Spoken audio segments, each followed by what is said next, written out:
আজকে অনেকদিন পরে ভিডিও দিলাম, ব্যস্ততার কারণে দেয়া হয় না।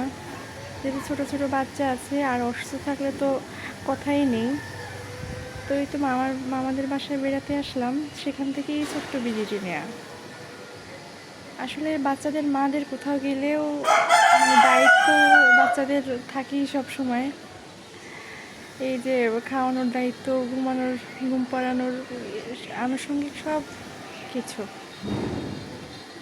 তো এই তো এখানে আমি রান্না করছে, মাঝখান থেকে যদিও সম্পূর্ণটি নেওয়া হয়নি,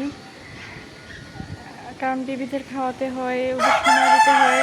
আর নতুন জায়গায় আসলে তো কথাই নেই, এরা মামা বাবা ছাড়া কিছু বুঝিই না।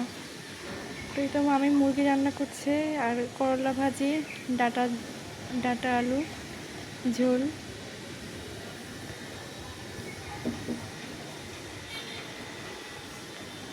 যদিও আমরা সকাল থেকে এসেছিলাম, তো সকালে আম কাঁঠাল খেয়ে, নাস্তা খেয়ে, চা খেয়ে এখানে মামি রান্না করছে কি সেটা দেখতে আসলাম। তো এই যে মুরগি রান্না মামি প্রায় শেষ, এবারে ডাটা আলু চিংড়ির ঝোলটা রান্না করবে।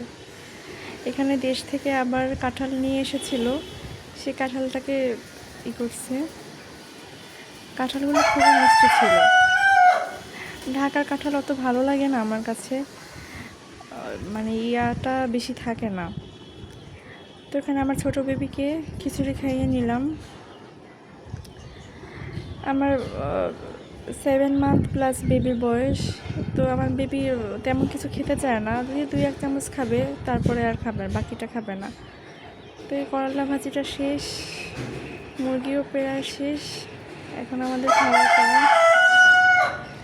বিকালের দিকে একটু চা খেয়েছিলাম খাবার পরে।